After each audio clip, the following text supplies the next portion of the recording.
This is another RepublicNetworks.com YouTube podcast.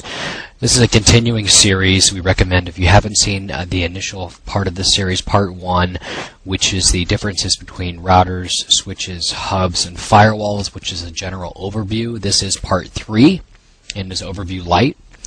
And it's part 3 continuing with this series. We do recommend you kind of view them in order. It gives you a much better idea of what we're talking about. And once again, it's light edition, meaning that we can't go in depth because we only have about 10 minutes or so to go over some general ideas and concepts that make up these network connected devices. This third part will be covering network switches. This module is part 3 of our series, and basically it's covering network switches, which in today's network infrastructure, switches make up a large majority of almost every network of every size, whether they be small, medium, large, and enterprise networks. There's a multitude of switch types, which can be considered types of bridges as well. The idea is that almost all current networks have a large population of switches. Switches are mainly used in the connection of core infrastructure devices such as servers to endpoints, which could be clients or workstations inside of your organization, which will be represented here, which is your local area network or LAN. Basically the switch functions to connect all those devices, to share resources internally on your internal network, and also really combine those resources together and make them available for external resources, whether they be internet or clients or remote employees and all the different things that go along with it. So we'll basically start with really the basics, and some of these we did cover in the overview on part 1, and we're going to just hit them again here real quick. Basically, switches on the OSI model, which we'll cover on another module, operate on the layer 2 model, and basically they're MAC address based, media access control. This MAC address, similar to every person in the U.S., at least we hope so, has a social security number. A MAC address is basically a main identifier for a network-connected device. So typically, if a computer has one network interface card, that network interface card somewhere has a chip, and in it has a burned-in or a permanent MAC address. Now, you can spoof them. We'll go in that and other modules and how to identify those and how to mitigate that from a security perspective, and then from a penetration tester perspective, we'll talk about why you may want to do that in testing networks. But a MAC address is similar to a social security number in that it specifically identifies network devices. Now, it's an important note to remember as well that MAC addresses are manufacturer specific. A lot of people don't understand that. We'll have to show you an example, but basically MAC addresses, they are a series of numbers, and basically the first couple octets or pairs of numbers identify the manufacturer. So just by looking at numbers, whether you memorize them, which most don't, or you have a decoder tool like I do, you're able to actually identify, oh, that's a Broadcom network interface card, that's an Intel network interface card, that's a Cisco switch or device, which is really helpful in identifying just from a numerical basis without even having to see the equipment, which is good on logs and other places for switches. And we'll get into that in other modules, how to view logs and different things. But basically, as you can see here on the diagram with the network switch, it's connecting all these devices. They just happen to be workstations. They could be IP phones. They could be servers. They could be all kinds of different devices you see on your normal network. It's important to remember that when you first start up a switch, it doesn't really have any information. It has to learn information unless it's able to learn, and when it's unplugged, save that information, which some switches support that resiliency.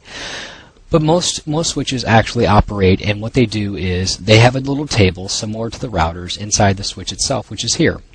Similar to a table, but totally different actually than a router, and we'll explain the differences why. But basically the table is basically a MAC address table. And the MAC address table basically, when anything communicates for the first time, the switch doesn't have anything populated in this table. So it has, in this case, this one looks like it has 5 ports, and it has all kinds of different connected devices. Each of them have, let's just say for the sake of this conversation, one MAC address. Well, until this device communicates with the switch for the first time, the switch has no idea what it is.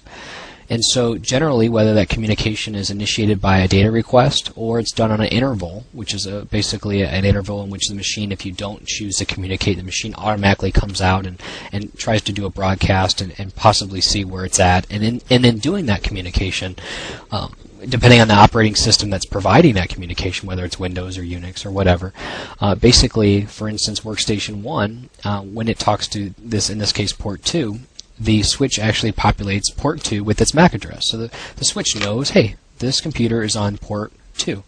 Now, notice I said this computer communicated. So some communicate on an interval. If you don't do anything, they talk and speak and try to do some network discovery, and they do different things depending on the operating system you're working on. They talk without even you having to actually request data. The point I'm trying to make is, if you actually did request data before that interval happened, a second step would happen. First and foremost, Workstation 1 would talk to port 2. The switch would actually see, hey, there's a computer or a device with this MAC address, so it knows this computer's on port 2, and it maps that to port 2. So it just basically says to anything else on the switch, hey, just so you know, this computer's on port 2. In addition with that, because it's a data request, it's also going to have a destination. So it's important to know the destination could be Workstation 2, typically an IP address. And so there is other methods, but for the sake of this conversation. So for instance, the second step that happens is not only does the switch save that information from Workstation 1, but Workstation 2, it doesn't really know where it's at, because Workstation 2, let's just say for the sake of this conversation, hasn't engaged in this type of communication before. So similar to a network hub, a network switch actually broadcasts out on all ports basically information for the destination of the IP address, which in this case would be Workstation 2 for this example. So some people say, wow, it's just like a network hub. I don't understand. That doesn't make any sense. Well, the idea is that when it communicates with Workstation 2, there's a reply that's sent during that communication that lets the switch know, hey, not only is computer 1 on port 2, but computer 2 is on port 3. So as you can see, it's building what we call the MAC address table, but it's basically a mini database. Okay, so now what? The next thing that happens is that the next communication that occurs between Workstation 1 and Workstation 2 is actually the data flows to port 2, but because the switch knows where this device is at this time, which makes it so much different than a hub, it actually doesn't go through the broadcast phase because it already knows where Workstation 2 is. It's on port 3, as you can see here. So it transmits data only on this Ethernet cable to port 3, and obviously to the destination subsequently of Workstation 2. And none of these other network cables or connections get that communication because the switch has learned, and that's really the key concept of this layer 2 device. Layer 2 really is no IP addresses on the same network. We'll get into routing in a subsequent module, and a further module. But the point is that this is all MAC address based, basically. So that's the idea and the explanation behind the basic network functionality of a switch. Most of the nicer, newer ones are managed, which means they have an unmanaged, which is basically plug and play. Or we call it plug and pray, which is basically you plug it up and hope everything works.